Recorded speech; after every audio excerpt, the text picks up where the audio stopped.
Hey everyone, you're watching VGO 40 and this is VGO Girl, and today we're going to take a look at Twilight Monastery in Overlord mode.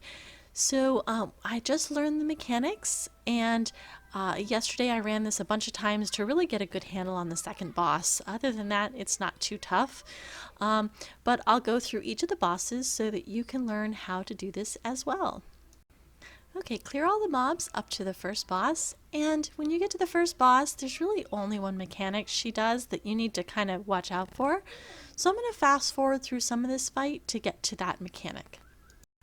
Okay, here we're looking for the Stop the Orbs message. Now there'll be two lines that come out from her, or maybe three later on, and the orbs have to be stopped one at a time by walking into them. Do not walk into both at the exact same time or they'll wipe your group. Now here we didn't take a whole ton of damage. It's because we're only in Overlord 1. But you want to walk into them one at a time. If everybody just jumps them and clears them out, it's too much damage to take. So just make sure, usually it's a tank because they can take a bunch of damage. Just walk in one at a time, giving a second or two in between for the healers to catch up with that damage. Okay, so here we go again with the 3 orbs this time. And we're just going to again take one at a time to clear out. And then we'll go ahead and continue on with the fight. So that's pretty much it for the first boss. There's not much more than that. So really just kind of, it's a long fight, but just kind of do your best to DPS and avoid the AoEs. Okay, clear all the mobs to the second boss. I'm skipping most of them because you don't want to watch me clear a bunch of mobs. So here I am at the second boss. Now the first thing is I'm going to pull the second boss towards the middle. And there is a reason for this. You don't want to go to either one end or the other because there are these like spinning blades that come out and they'll kill you. So you want to kind of angle or position the boss in the middle. It works better. Now, you're going to do the AoE or the DPS on this boss and just kind of avoid the AoEs as much as possible. There's a few that happen right off at the bat.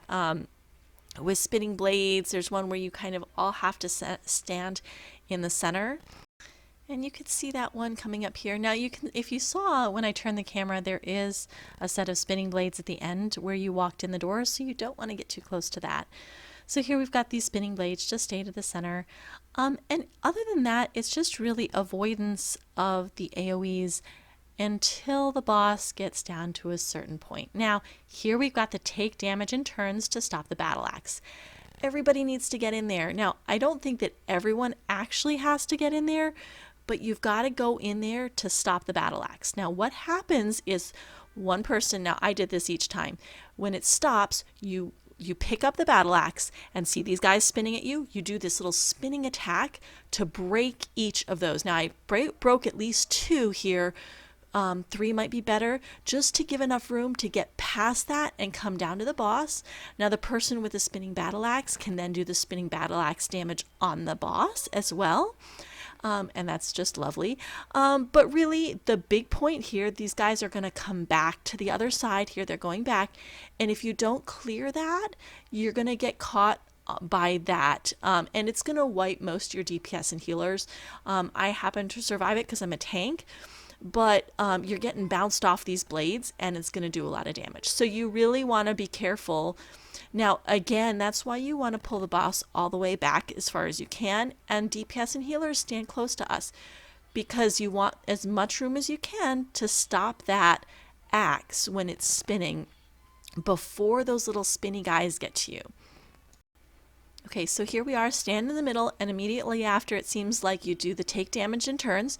So again, ours is too far to the end because our DPS was all the way out there. So everybody jump in that battle axe that's spinning to slow down the axe. Now, unfortunately here, we don't get it slowed down in time. So I start bouncing off these guys. Now we did stop it, but now I'm bouncing off these guys and a bunch of the DPS all die and our healer dies and it's just a whole mess. But I get to the other side, I loot the axe. And then it's important not to just run over to the boss and DPS the boss. You have to come over and wipe these things out There's 2 rows the second time. So you have to wipe them out so that you can get through them, and when your guys res, you're not going to all die.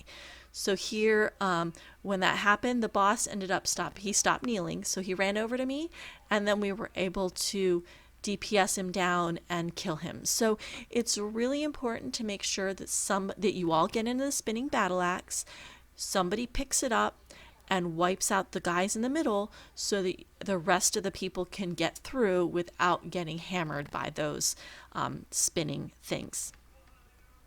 Okay, I'm actually switching between 2 runs here, so now we're going on to the 3rd boss, and there's no mobs you have to kill in between them. Yay!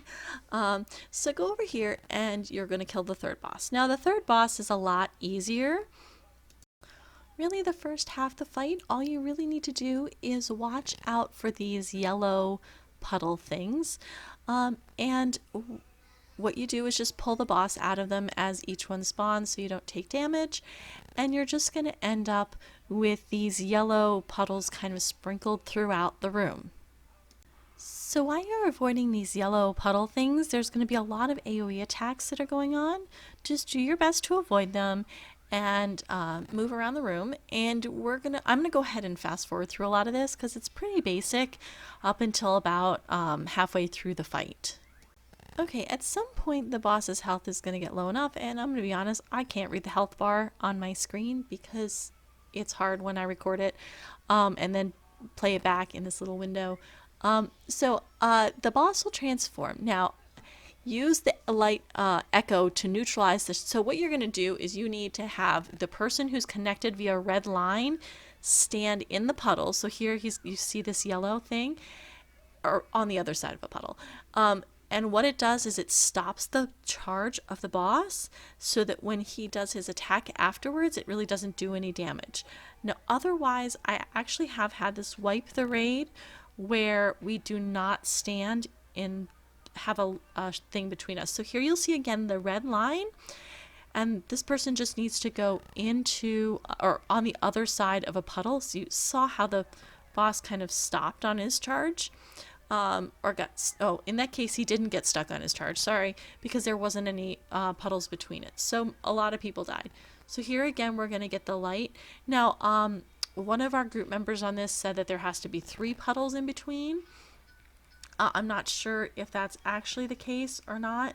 But certainly if you don't have these yellow puddles in between you and the boss when he starts to charge, he will wipe people in the raid. So just make sure to kind of watch who gets that red line and when this particular boss starts to go through those yellow puddles so that he gets blocked. So you're watching VGO Girl, and this is VGO 40, and hopefully you found this helpful. I know this was a scary dungeon for me, so this was really good to run it a bunch of times. And we'll see you next time in World of Kings.